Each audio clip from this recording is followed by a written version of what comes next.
What's up, everyone? Petty here again. Today we're going to be probably starting a gang war because I'm going to be debating. Probably one thing I get asked the most is what's better to buy, Pokemon or Yu-Gi-Oh? And it's honestly a very hard question to answer. But the answer is obviously Metazoo. I mean, Jesus, like you're an idiot if you're not putting all your money in Metazoo. Um, Real talk though. If you put all your money in Metazoo, you're probably going to have a bad time. But I think that both franchises have their ups and downs. And generally, the way that I play it is yeah, there's a lot of correlation between the prices in Pokemon and prices in Yu Gi Oh! But they tend to have different curves because they came out of different years. So like last year when Pokemon was going to the moon, Yu-Gi-Oh was having a pretty steady, substantial growth all of 2020 going into the first half of 2021. Whereas Pokemon went to the moon, Christmas fell off a cliff, Logan Paul opened another box, everyone was like, oh yeah, free money again. And then it fell off a cliff completely. Um, Pokemon prices are still, for the most part, going down right now. If you're talking about like your super high end stuff, like your prize cards or some of your PSA 10 really low pop cards, that doesn't apply here. We're talking about, your PSA 5 Charizards that are just, your unlimited base set.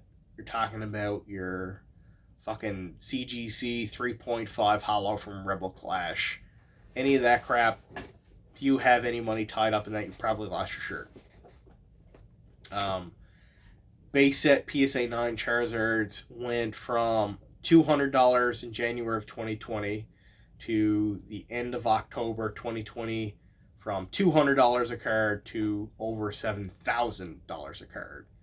And if you manage to time that right, hell, even if you sold at 2,000, you 10x your money and you're laughing all the way to the bank. If somehow you manage to sell those few copies and went for 5,000, 6,000, I think the max I saw on eBay last year was like 7,200, 7,500, someone around there. If you're the person who sold that Charizard, hats off to you. You timed that fucking impeccably. I couldn't have done any better myself. Um, Anyone holding any of that shit, you lost your shirt, and you're probably going to be sitting on those cards for an extended amount of time if you haven't sold already and took a loss before A, you get your money back, and B, you start actually making some profit. I do think that, things like Charizard are an extremely good hold long term in the higher grades just because, the nostalgia factor behind it.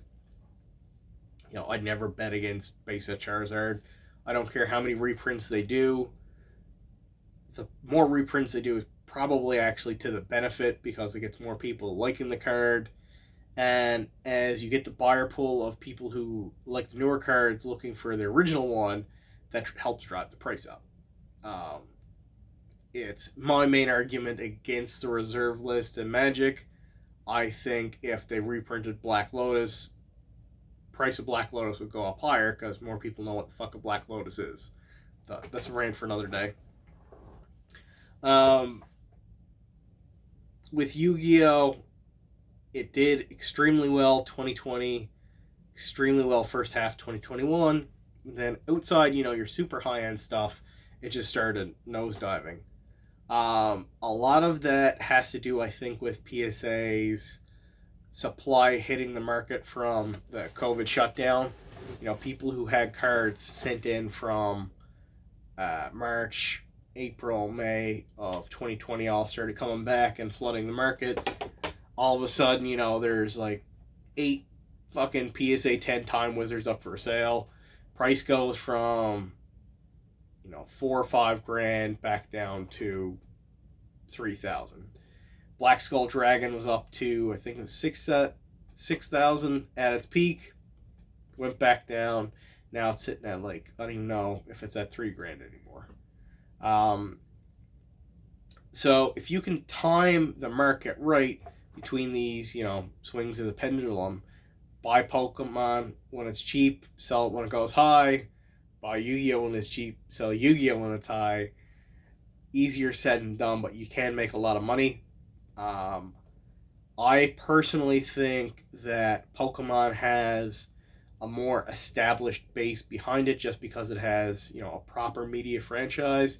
You've got your TV show, you've got your, merchandise, your video game. The card game portion of their actual revenue for Pokemon is extremely small. It's more of an ancillary product than the core product.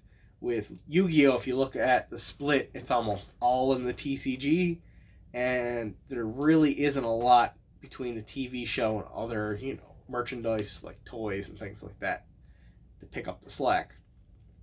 So what I don't like about that is if the Yu-Gi-Oh game, as a trading card game, takes a turn for the worse, the prices in a lot of these cards aren't going to fall immediately, but long term, I don't think you're going to have as much potential to A, make a higher return on your investment, but B, keep the prices from going down and you losing your shirt.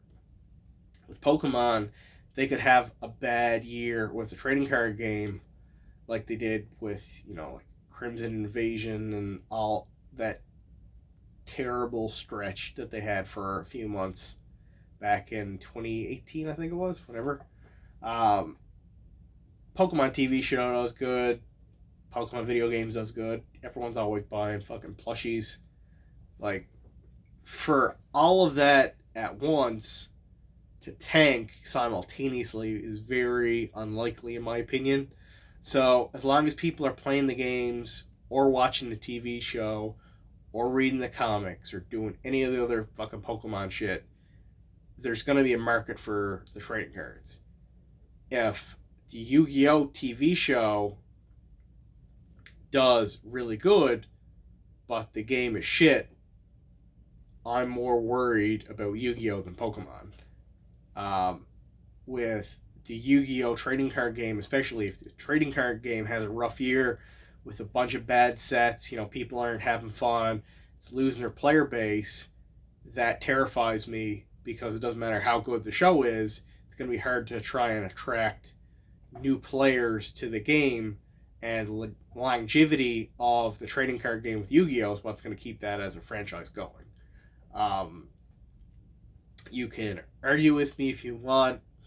I like both of the franchises. I grew up with both of them as kids. I have a lot of money tied up in both of them.